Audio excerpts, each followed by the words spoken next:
Assalamu alaikum grade 9. Hope so you all are fine. I am Fawad Tariq and I am your biology teacher. आज हम अपना week number 2 का lecture number 1 start करेंगे। हमने जो chapter start किया हुआ था that was introduction to biology. ठीक है, इसके अंदर अभी तक हमने डिफरेंट ब्रांचेस को, फिर उनकी जो ब्रांचेस जो होती हैं उनकी डिफरेंट ब्रांचेस के साथ क्या कम्बिनेशन है उनको मिला के हमने उनको डिस्कस किया था। नेक्स्ट हमने उसके करियर्स को देखा था। फिर उसके बाद हमने करियर्स को देखने के बाद हमने आज जो हमने देखना है वो हमारे पास है लेवल्स ऑफ ऑर्गेनाइजेशन। ठीक है, लेवल्स ऑफ ऑर्गेनाइजेशन का मतलब ये है कि किस किस तरह से जितने भी हमारे पास ऑर्गेनिजम्स हैं उनको हमने उसको कैटेगराइज किया हुआ है, कौन कौन सी चीज़ें किस किस के अंदर आती हैं। अब देखिए हमारे पास होता क्या है, हमारे पास कोई भी जो ऑर्गेनिज्म है वो ऐसे नहीं बन जाता। ठीक है, उसके पीछे number of elements, number of compounds वो मिलते हैं। जैसे आप फॉर एग्जांपल अब घर की एग्जांपल लेते हैं। अब घर तो ऐसे बने बनाए हमें दीवारें तो नहीं मिल जाती ना, हम उसका जो बेसिक एलिमेंट यानी कि बेसिक यूनिट है, जैसे ईंट होता है, ईंट से ईंट मिलती है, फिर हमारे पास दीवार बनती है, फिर डिफरेंट दीवारें बना के हम कमरा बनाते हैं। ठीक है, लाउंज बना रहे हैं, कोई भी किसी कमरा बना रहे हैं, छत बना रहे हैं। ठीक है, ये सारी चीज़ें हमारे पास बेसिक यूनिट से बनते बनते बनते बनते ये सारी चीज़ें हमारे पास बनती हैं, तो फिर हमारे पास पूरा एक घर बनता है। इस तरह जो ऑर्गेनिज़म्स होते हैं उनके अंदर भी डिफरेंट नंबर ऑफ़ थिंग्स होती हैं जिनको जब वो मिलती हैं तो हमारे पास एक ऑर्गेनिज़म बनता है। तो जो ऑर्गेनिज़म के बनने के साथ साथ अगर आप देखें हमारे पास जो ऑर्गेनिज़म्स हैं वो उनको भी हमने डिफरेंट कैटेगरीज़ के अंदर डिवाइड किया हुआ है। आज हम उसको थोड़ा सा देखेंगे कि कौन कौन से लेवल हैं, इसको किस तरह से उसको ऑर्गेनाइज़ किया गया है। ठीक है, उसमें हमारे पास जो सबसे पहला लेवल देखें, सबसे जो बेसिक हमारे पास एलिमेंट आता है, बेसिक जो यूनिट आता है वो है एटम। ऐसे ही है ना, एटम बेसिकली होता क्या है। एटम असल में क्या होता है, ये एक इसके अंदर हमारे पास बेसिक क्या होता है, इसके पास हमारे पास सब एटॉमिक पार्टिकल्स होते हैं। जैसे इलेक्ट्रॉन हो गया, प्रोटॉन हो गया, न्यूट्रॉन हो गया। अब जो प्रोटॉन एंड न्यूट्रॉन है वो न्यूक्लियस के अंदर होते हैं। आप ये देखें फर्स्ट पिक्चर के अंदर ये जो रेडिश नज़र आ रहा है ये हमारे पास न्यूक्लियस है। इसके अंदर हमारे पास क्या है, प्रोटॉन्स हैं और न्यूट्रॉन्स हैं। ठीक है, और जो इसके इर्द गिर्द मूव कर रहा है वो इलेक्ट्रॉन्स। ठीक है, ये हमारे पास सिंपल एटम की ये थोड़ा सा जिसके अंदर हमारे पास इलेक्ट्रॉन्स एंड प्रोटॉन्स ज़्यादा होते हैं, ये उसकी इसकी पिक्चर हो गई। यानी कि हमारे पास बेसिक जो हमारे पास यूनिट बनता है वो है एटम्स। ठीक है, अब जब हमारे पास दो या दो से ज़्यादा एटम्स मिल जाते हैं तो हमारे पास जो नेक्स्ट लेवल आ जाता है वो है मॉलिक्यूल। ठीक है, हमारे पास जो डिफरेंट आगे लेवल आ जाता है वो है मॉलिक्यूल। ठीक हो गया, एटम से क्या बने, मॉलिक्यूल बने। अब मॉलिक्यूल के बाद जो नेक्स्ट हमारे पास लेवल आता है वो है ऑर्गेनेली या सेल लेवल। ठीक है, ऑर्गेनेली यानी कि जो मॉलिक्यूल से मिलके बनते हैं वो ऑर्गेनेलीज होते हैं। सेल के अंदर भी तो सेल को भी तो ग्रो करना होता है, उसके अंदर भी डिफरेंट ऑर्गन्स होते हैं। तो जो उसके अंदर ऑर्गन्स होते हैं उनको ऑर्गेनेलीज कहते हैं। और ऑर्गेनेलीज से मिलके हमारे पास क्या बनता है, सेल। जैसे देखेंगे सेल की पिक्चर के अंदर आपको डिफरेंट के छोटे छोटे छोटे ये नज़र आ रहे हैं, पार्टिकल्स नज़र आ रहे हैं, ये होते हैं हमारे पास ऑर्गेनेलीज। ठीक हो गया, ऑर्गेनेलीज हो गए, ऑर्गेनेलीज से मिलके हमारे पास क्या बना, सेल। ठीक है, अब हमारे पास जब सेल अगर हम देखें, अगर हम सिंपल एनिमल की एग्जांपल लेते हैं, हम अपनी एग्जांपल लेते हैं, तो हमारे पास नंबर ऑफ़ सेल्स होते हैं। ठीक है, नंबर ऑफ़ सेल्स जैसे रेड ब्लड सेल्स हो गए, वाइट ब्लड सेल्स हो गए, स्किन सेल्स हो गए, बोन सेल्स हो गए। ठीक हो गया, हमारे पास नंबर ऑफ़ सेल्स हो गए। अब हमारे पास अब जितने भी सेल्स जो एक तरह का फंक्शन परफॉर्म कर रहे होते हैं, ठीक है, जितने भी सेल्स जो एक तरह का फंक्शन परफॉर्म कर रहे होते हैं उनको हम एक ग्रुप में कैटेगराइज करते हैं, डेट इज़ टिश्यू। ठीक है, यानी कि सेल और सेल्स मिल के जो एक ही तरह के सेल जो एक ही तरह यानी कि एक ही फंक्शन जो परफॉर्म कर रहे होते हैं उनको हम क्या कह देते हैं, टिश्यूज़। ठीक है, टिश्यूज़ के बाद हमारे पास जो नेक्स्ट स्टेप आता है वो है ऑर्गन। जब हमारे पास जो टिश्यूज़ होते हैं, एक या एक से ज़्यादा टिश्यूज़ होते हैं, वो एक ही तरह के मिलते जुलते फंक्शंस को परफॉर्म कर रहे होते हैं, तो वो एक यूनिट बनाते हैं। उस यूनिट को हम कहते हैं ऑर्गन।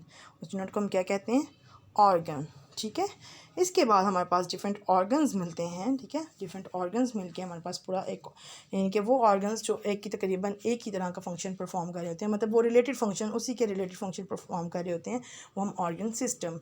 जैसे अगर फॉर एग्जांपल मैं एग्जांपल लेती हूँ डाइजेस्टिव सिस्टम की, तो हमारे पास डाइजेस्टिव सिस्टम में क्या क्या चीज़ें आ जाती हैं, और देखा हमारी जो डाइजेशन है बेसिकली वो कहाँ से स्टार्ट हो जाती है, मुंह से। ठीक है, हमारे जो दांत हैं वो देखें वो उसको ग्राइंडिंग च्यूइंग करना शुरू कर देते हैं, फिर वो से डाइजेस्ट होते होते हमारी एलिमेंट्री कैनाल से होते हुए वो किधर जाता है, हमारे स्टमक में। ठीक है, इसके बाद हमारे पास जो इसका स्टमक भी एक ऑर्गन हो गया, फिर हमारे इंटेस्टाइन में हमारे पास स्मॉल इंटेस्टाइन, लार्ज इंटेस्टाइन, ये भी ऑर्गन हो गया, फिर एनस में चला जाते हैं। ठीक हो गया, ये हमारे पास डिफरेंट ऑर्गन्स हैं और डिफरेंट ऑर्गन्स के अंदर एक ही तरह के तकरीबन फंक्शन परफॉर्म हो रहे हैं, और वो हमारे पास क्या है, जैसे हम डाइजेशन कर रहे हैं तो वो डिफरेंट फंक्शंस परफॉर्म हो रहे हैं, तो वो हमारे डिफरेंट ऑर्गन्स के अंदर हो रहे हैं, तो हमें डिफरेंट ऑर्गन्स जो रिलेटिव फंक्शन परफॉर्म कर रहे होंगे उसको हम कैटेगराइज कर देंगे ऑर्गन सिस्टम के अंदर। ये हमने डाइजेस्टिव सिस्टम की एग्जांपल ली, इसके रेस्पिरेटरी सिस्टम हो गया, सर्कुलेटरी सिस्टम हो गया, डिफरेंट सिस्टम्स, इसको हम डिटेल में डिस्कस करेंगे। तो हमारे पास क्या बन गया, ऑर्गन सिस्टम। ठीक है, जब पूरा एक बॉडी सिस्टम बन गया, और जब पूरा बॉडी सिस्टम हमारे पास बन गया, ठीक है, जब डिफरेंट ऑर्गन्स और ऑर्गन सिस्टम्स बन गए हमारे पास, तो वो एक इंडिविजुअल बना लेंगे, यानी कि एक ऑर्गेनिज्म बना लेंगे। ठीक है, जब हमारे पास एक ही तरह के, जब हमारे पास डिफरेंट फंक्शन, डिफरेंट ऑर्गन्स और डिफरेंट ऑर्गन सिस्टम्स कंबाइन हो गए, तो वो क्या बनाएंगे, ऑर्गेनिज्म, यानी कि इंडिविजुअल बना लेंगे। इंडिविजुअल बनाने के बाद नेक्स्ट हमारे पास देखें, अब एक इंडिविजुअल है, ठीक है, एक ऑर्गेनिज्म है। अब हमारे पास जब नंबर ऑफ़ ऑर्गेनिजम्स, एक ही जगह पे नंबर ऑफ़ ऑर्गेनिजम्स होते हैं, ज़्यादा सारे ऑर्गेनिजम्स होते हैं, उसको हम क्या देते हैं, पॉपुलेशन। ठीक है, उसको हम क्या नेम देते हैं, पॉपुलेशन, यानी कि ग्रुप ऑफ एनिमल्स जो कि एक ही स्पीशी के होते हैं, यानी कि एक ही जगह पे, एक वक्त में एक ही जगह पे एक ही जो स्पीशी के एनिमल्स, उसको हम कहते हैं पॉपुलेशन। ठीक हो गया। उसके बाद पॉपुलेशन के बाद, इसके बाद हमारे पास डिफरेंट, उसके बाद जो नेक्स्ट स्टेप आता है वो कम्युनिटी, यानी कि इसके अंदर डिफरेंट पॉपुलेशंस हो सकती हैं, यानी कि नंबर ऑफ़ पॉपुलेशन जब हमारे पास मिलती हैं तो हमारे पास वो क्या बनाती हैं, कम्युनिटी। यानी कि पॉपुलेशन में जैसे फॉर एग्जांपल कोई एनिमल की एग्जांपल लेते हैं, ठीक है, डिफरेंट एलिफेंट की एग्जांपल ले लेते हैं, तो एलिफेंट्स की जो पूरी पॉपुलेशन होगी, जब एलिफेंट भी आ गए हैं, दूसरे ऑर्गेनिजम्स भी आ गए हैं, मतलब उसमें दूसरे एनिमल्स भी आ गए हैं, तो वो क्या बना लेंगे, कम्युनिटी बना लेंगे। ठीक है, यानी कि डिफरेंट पॉपुलेशन जब हमारे पास मिल जाती है तो हमारे पास क्या बना लेते हैं, कम्युनिटी। ठीक हो गया। उसके बाद जब हमारे पास जो कम्युनिटी है, वो कम्युनिटी बेसिकली क्या होती है, वो हमने देख लिया कि इसमें डिफरेंट पॉपुलेशन, वो डिफरेंट आपस में एक दूसरे के साथ इंटरेक्ट भी कर रहे होते हैं एक इन्वायरमेंट में रहते हुए, तो हमारे पास कम्युनिटी बनाते हैं। कम्युनिटी के बाद जो नेक्स्ट लेवल हमारे पास आता है वो इकोसिस्टम, यानी कि इसके अंदर कम्युनिटी के अंदर भी हमारे पास जब एक ही तरह डिफरेंट तरह के ऑर्गेनिज्म, यानी कि देखें दूसरे लिविंग ऑर्गेनिज्म भी आ गए, फिर प्लांट्स भी हो गए, फिर साथ हमारे पास एटमॉस्फेयर का भी इसमें आ गया। ठीक है, एटमॉस्फेयर का भी आ गया, वाटर हो गया, डिफरेंट लैंड हो गई, हमारे पास पूरा क्या बनाते हैं, इकोसिस्टम। ठीक हो गया। इसके बाद जो पूरा इकोसिस्टम है इसके अंदर देखें, इसके बाद वो क्या बनाता है, बायोस्फीयर लेवल। लास्ट लेवल हमारे पास क्या आ जाता है, बायोस्फीयर लेवल, यानी कि इसके अंदर जो कि organism, the part of the earth inhabited by organisms communities is known as, क्या कहते हैं इसको, बायोस्फीयर। ठीक हो गया, यानी कि पूरा जो अर्थ का ये जो पार्ट है इसमें डिफरेंट ऑर्गेनिज्म से different population level, different population के बाद हमने पढ़ा कम्युनिटी लेवल। तो जो सारी कम्युनिटीज़ इस पार्ट ऑफ अर्थ को ऑक्यूपाई कर रही होती हैं, वहाँ पे रह रही होती हैं, ठीक है, वो सारा क्या बनाती हैं, बायोस्फीयर लेवल के अंदर आती हैं। ठीक है, और ये सारा क्या बना रही होती हैं, इकोसिस्टम बना रही होती हैं। ठीक हो गया, यानी कि इसको हम जो उसको कहते बेसिकली जो उसका लेवल का नेम है वो है बायोस्फीयर। ठीक है, जितनी भी कम्युनिटीज़ हैं वो क्या बना रही होती हैं, इकोसिस्टम, और ये जो सारा इकोसिस्टम इस अर्थ का में इनहेबिटेड होता है उसको हम क्या कहते हैं, बायोस्फीयर। ठीक हो गया, समझ आ गई इस चीज़ की। लेवल ऑफ ऑर्गेनाइजेशन में हमने सबसे पहले देखा एटम्स, फिर एटम से बने मॉलिक्यूल्स मिलके बनाए ऑर्गेनेलीज ने मिलके क्या बनाया, सेल एक ही तरह के जब सेल मिले तो हमारे पास क्या बना, टिश्यू। फिर जब हमारे पास एक ही तरह के टिश्यूज़, एक ही तरह जो एक तरह के फंक्शन परफॉर्म कर रहे थे वो मिले तो ऑर्गन। और जब हमारे पास जो ऑर्गन्स जो रिलेटेड फंक्शन परफॉर्म कर रहे थे, यानी कि जो तकरीबन मिलते जुलते फंक्शन परफॉर्म कर रहे थे, उसको हम ऑर्गन सिस्टम के अंदर ले गए, यानी कि बॉडी सिस्टम के अंदर ले गए। उसके बाद हमने वो जब सारे ऑर्गन्स और ऑर्गन सिस्टम्स मिल जाते हैं तो हमारे पास पूरा एक इंडिविजुअल, यानी कि पूरा एक ऑर्गेनिज्म हमारे पास बन जाता है। उसके बाद जब एक ही तरह के ऑर्गेनिजम्स, यानी कि एक ही स्पीशीज के ऑर्गेनिजम्स एक ही जगह पे एक ही वक्त में रह रहे होते हैं, नंबर ऑफ़ ऑर्गेनिजम्स, तो हम उसको कहते हैं पॉपुलेशन। जब डिफरेंट पॉपुलेशंस मिलती हैं तो उसको हम क्या कहते हैं, कम्युनिटी अब कम्युनिटी के अंदर भी हमारे पास डिफरेंट चीज़ें डिफरेंट तरह की पॉपुलेशंस आ गई, तो वो क्या बनाती हैं, इकोसिस्टम। यानी कि जो लेवल है जिसमें नंबर ऑफ़ कम्युनिटीज़ होती हैं उसको हम क्या कहते हैं, बायोस्फीयर लेवल। ठीक हो गया, समझ आ गई, लेवल ऑफ ऑर्गेनाइजेशन की समझ आ गई। इसको थोड़ा सा हमने इसका ब्रीफ इंट्रोडक्शन देख लिया। नेक्स्ट हम इनको डिटेल में देखेंगे। तो सबसे पहले हमारे पास सब एटॉमिक एंड एटॉमिक लेवल आ गया। सब एटॉमिक एंड एटॉमिक लेवल का इसके नेम से आपको पता चल रहा है कि एटम और उसके एटम के अंदर क्या क्या एलिमेंट्स होते हैं, क्या क्या पार्टिकल्स होते हैं, उसकी बात की जा रही है। All types of matter are made up of elements and each element contain a single type of atoms। जितना भी मैटर है, मैटर यानी कि प्योर, जब हमने पढ़ा था केमिस्ट्री के अंदर भी इसके आपने देखा है, प्योर सब्सटेंस जो होती है, प्योर जो फॉर्म मैटर क्या होते हैं, मैटर कोई भी चीज़, ठीक है, वो प्योर है, वो इम्प्योर है, वो क्या हो, बेसिक उसकी डेफिनेशन हमने देखी थी कि क्या, यानी कि किस ऐसी चीज़ जिसका मैस हो और वो स्पेस को ऑक्यूपाई कर रही हो। ठीक है, तो जितने भी मैटर होते हैं वो एलिमेंट से मिलके बना होता है। ईच एलिमेंट का एक सिंगल एटम होता है। ठीक है, समझ आ गई इस चीज़ की। अब एटम्स बेसिकली किससे मिलके बने होते हैं, सब एटॉमिक पार्टिकल्स से। अब सब एटॉमिक पार्टिकल्स हमारे पास क्या हो गए, इलेक्ट्रॉन्स हो गए, प्रोटॉन्स हो गए और न्यूट्रॉन्स हो गए। ठीक हो गए, ये हमारे पास सब एटॉमिक पार्टिकल्स हो गए। तो हमारे पास ये कौन सा लेवल आ गया, सब एटॉमिक एंड एटॉमिक लेवल। ठीक हो गया। नेक्स्ट हमारे पास है बायो एलिमेंट्स। अब बायो एलिमेंट्स क्या होते हैं, देखिए हमारे पास ऑलमोस्ट 92 जो नेचुरली अकरिंग एलिमेंट्स हैं। ठीक है, 92 नेचुरली अकरिंग एलिमेंट्स के अंदर कुछ एलिमेंट्स ऐसे होते हैं जिनको हम बायो एलिमेंट्स कहते हैं, यानी कि ऐसे एलिमेंट्स जो कि लिविंग ऑर्गेनिजम्स के अंदर पाए जाते हैं उनको हम कहते हैं बायो एलिमेंट्स। ठीक हो गया। अब जो हमारे पास ये जो बायो एलिमेंट्स होते हैं, ये हमारे पास जो बेसिक जो एलिमेंट्स हैं वो हमारे पास 16 एलिमेंट्स होते हैं। ठीक है, यानी कि जो बायो एलिमेंट्स हैं, ठीक है, ये 16 एलिमेंट्स होते हैं। और ये जो ये कहाँ बेसिकली लिविंग ऑर्गेनिजम्स के अंदर होते हैं और उनकी जो बॉडी मैस होता है उसके अंदर इनका बहुत बड़ा कंट्रीब्यूशन होता है। ठीक हो गया। 16 बायो एलिमेंट्स होते हैं, वो हम देख लेते हैं कौन कौन से हैं। जो 6 है ना, 6 एलिमेंट्स 99% जो है ना वो वेट को कवर कर रहे हैं। ठीक है, 99% ये वाले एलिमेंट्स होते हैं। कौन कौन से देख लेते हैं। देखें, ये सिंबॉलिक इनकी रिप्रेजेंटेशन लिखी हुई है एलिमेंट्स की। ठीक है, ये हमने केमिस्ट्री के अंदर भी देखा था कि हम एलिमेंट्स के बड़े बड़े नेम्स नहीं लिखते, हम उनको सिंबॉलिकली रिप्रेजेंट करते हैं, उनको एक सिंबल असाइन कर देते हैं। तो उससे हमें पता चल जाता है कि वो सिंबल हमें बता देती है कि कौन सा सिंबल किस एलिमेंट के लिए है।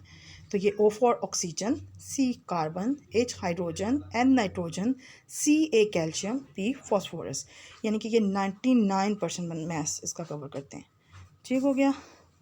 इसके बाद जो बाकी के 10 हैं उसमें हमारे पास कौन कौन से आ गए, potassium, S sulphur, Cl chlorine, Na sodium, Mg magnesium, Cu copper, Mn manganese, Zn zinc and I iodine. ठीक है, 99% तो इन्होंने बना लिया ना 100% में से, तो 1% हमारे पास क्या रह गया, ये वाले सारे एलिमेंट्स कौन कौन से, potassium, sulphur, chlorine, sodium, magnesium, copper, manganese, zinc and iodine. ठीक हो गया। हमारे पास जो 6 एलिमेंट्स हैं वो 99% कवर करते हैं और बाकी के जो 10 एलिमेंट्स हैं वो हमारे पास टोटल मैस में से 1% कवर करते हैं। ठीक हो गया। ये हमारे पास जो बायो एलिमेंट्स हैं वो लिविंग ऑर्गेनिजम्स के अंदर कितनी कितनी परसेंटेज बाय वेट प्रेजेंट हैं वो हमने देख लिए। इसके अंदर हम एक पैराग्राफ देख लेते हैं। ठीक है, इसके अंदर आप देखें तो सबसे ज़्यादा हमारे पास ऑक्सीजन है, इनके देखें 65% ऑक्सीजन है हमारे पास।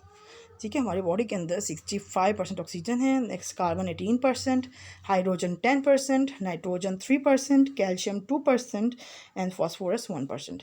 अब देखें ये वो 6 एलिमेंट्स थे जो कि बेसिक जो 99% मैस कवर कर रहे थे। ऐसे ही है ना, ऑक्सीजन हो गया, carbon, hydrogen, nitrogen, calcium and phosphorus. बाकी के जो 10 एलिमेंट्स हैं वो 1% कवर करते हैं, वो ये हैं। ठीक है, ये वाला एरिया आ गया। ये हमारे पास जो सारा एरिया है ये 99% वो बेसिक 6 एलिमेंट्स कवर करें। ठीक हो गया, इस चीज़ की समझ आ गई कि बायो एलिमेंट्स क्या होते हैं। ठीक है, ऐसे एलिमेंट्स जो कि हमारे पास लिविंग ऑर्गेनिजम्स के अंदर है पाए जाते हैं। ठीक हो गया। उसके अंदर 16 एलिमेंट्स हैं जो लिविंग ऑर्गेनिजम्स के अंदर होते हैं, वो हमने देखे। ठीक है, ये बायो एलिमेंट्स का हो गया। इसके बाद आपने देखें, आप लोगों को समझ आ गई होगी, हमने जो चीज़ें देखी, हमने लेवल ऑफ ऑर्गेनाइजेशन को डिस्कस किया। लेवल ऑफ ऑर्गेनाइजेशन में हमने पूरे देखे, यानी कि एटम से मिलके हमारे पास एटम्स हैं, एटम्स मिलते हैं तो क्या बनता है, मॉलिक्यूल बनता है। मॉलिक्यूल के बाद हमने देखा कि हमारे पास ऑर्गेनेलीज हो गए, ऑर्गेनेलीज से सेल, सेल से टिश्यूज़, टिश्यूज़ से ऑर्गन, ऑर्गन से ऑर्गन सिस्टम से इंडिविजुअल यानी कि पूरा ऑर्गेनिज़म, फिर ऑर्गेनिज़म मिलके पॉपुलेशन, फिर कम्युनिटी, कम्युनिटी के बाद हमने देखा कि हमारे पास वो एक इकोसिस्टम यानी कि बायोस्फीयर लेवल हमारे पास आ गया। ठीक हो गया। इसके बाद हमने एटॉमिक एंड सब एटॉमिक पार्टिकल्स को थोड़ा सा देखा। एटॉमिक पार्टिकल्स जिनके जो एटम्स के अंदर होते हैं, इलेक्ट्रॉन, प्रोटॉन एंड न्यूट्रॉन, और ये फंडामेंटल पार्टिकल्स हैं। ठीक है। अब हमने इसके बाद देखा कि कौन कौन से एलिमेंट लिविंग ऑर्गेनिज्म के अंदर पाए जाते हैं। ठीक है, 16 एलिमेंट्स हमने देखे, इसमें से 6 जो हैं वो 99% कवर कर रहे हैं। 6 कौन कौन से, carbon, oxygen, hydrogen, nitrogen, calcium and phosphorus. और जो बाकी के 10 हैं यानी कि potassium, sulphur, chlorine, sodium, magnesium, iron, copper, zinc, manganese and iodine, ये हमारे पास 1% टोटल मास कवर करते हैं। ठीक है। इसके बाद हमने पाई ग्राफ को देखा, उसमें हमने देखा कि सबसे ज़्यादा एलिमेंट कौन सा होता है, oxygen, that is 65%, then carbon that is 18%, hydrogen 10%, nitrogen हमारे पास 3%, कैल्शियम 2%, नेक्स्ट फॉस्फोरस 1%, और बाकी के जितने भी हमारे पास बचे वो जो 10 बेसिकली एलिमेंट्स हैं वो 1%। ठीक हो गया। इसको हमने देख लिया। अब आपने क्या करना है, आपने वो पाई ग्राफ इस वीडियो के अंदर से उसको पॉज कर लीजिएगा। पॉज करने के बाद उसको अपनी कॉपी के ऊपर अपनी लाइन वाली शीट्स हो जाएं, बेशक वो या आपके पास प्लेन शीट्स हो जाएं, ब्लैंक शीट्स हो जाएं, उसके ऊपर ड्रॉ कीजिएगा। ये काम आपका छुट्टी के बाद चेक किया जाएगा। अपना ख्याल रखिएगा। अल्लाह हाफिज़।